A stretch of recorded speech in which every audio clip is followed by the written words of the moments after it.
Well, it's time to harvest sweet potatoes at the student farm. And so we're going to talk about how to get the sweet potatoes from the field to the table. So Linda, tell us about how did you know when it was ready time to harvest our sweet potatoes here at the student farm? Okay. Well, we always try to, you definitely want to harvest them before it freezes because you do not want the vines to get froze, and that will cause the potatoes to rot and you have all kinds of trouble. So this year we noticed that they were getting some size to them, they were getting big, and this was back in earlier September. So we decided to go ahead and get them harvested a little bit earlier this year. Last year we waited till close to a freeze, and we were hurrying up to get them out of the field. So what's the first step when it's ready to harvest? Yeah. First thing is we got to cut the vines off. Okay. So we mow the vines down and get them all mowed down. We actually came back in a few days later, and any of the vines that were still connected to the potatoes, we went and clipped them off. Get them out of there. Yep. Okay. Yep.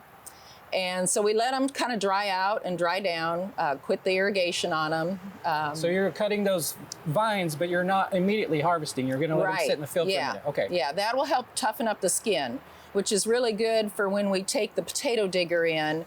We don't want the skins to get all beat up. So yeah, we'll go ahead and let them sit in the field and let that skin toughen a little bit for about 2 weeks. So you had some help. You didn't do all this by hand. You had what you called a potato digger. So tell me how that works. Yeah. Okay. The potato digger is attachment to the tractor, and we'll go behind the row, and it kind of shakes and vibrates the potatoes up out of the ground, and then it puts them on the surface. Brings them right up. Yep. And so then from there, we have to go down and use our crates and put them all in the crates, and then bring them back to here, and we'll start our curing process.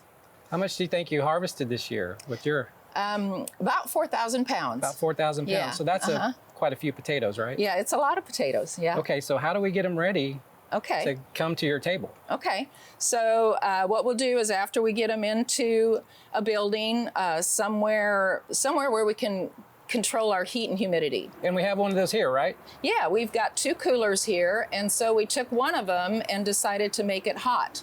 Because you took the cooler, but you made it hot. Exactly, yeah. How hot did it get? 90 degrees. Okay, that's hot. Yeah.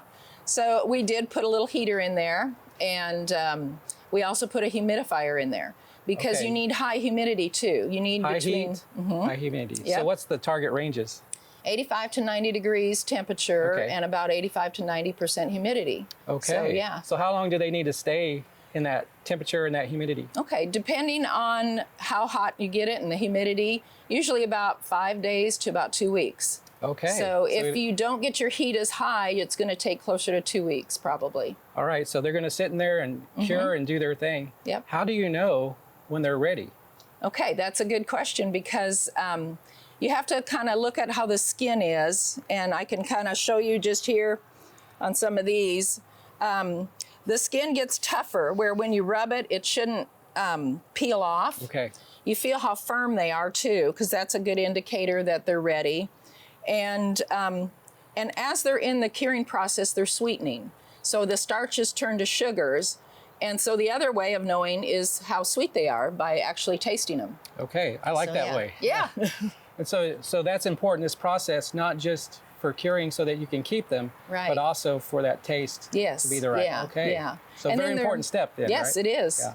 And their shelf life will be much longer once they've gone through the curing process. Okay, so you get these cured, ready for the home.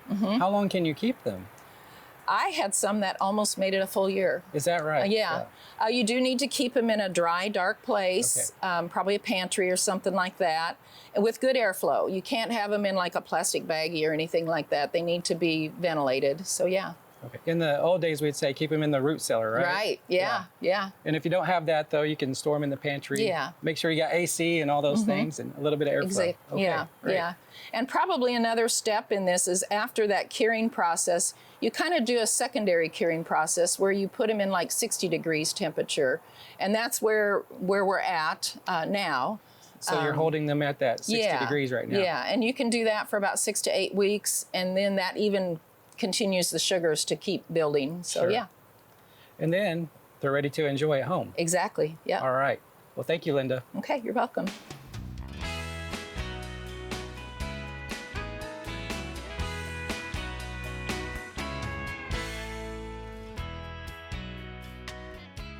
We hope you enjoyed this video as part of our Oklahoma Gardening YouTube channel.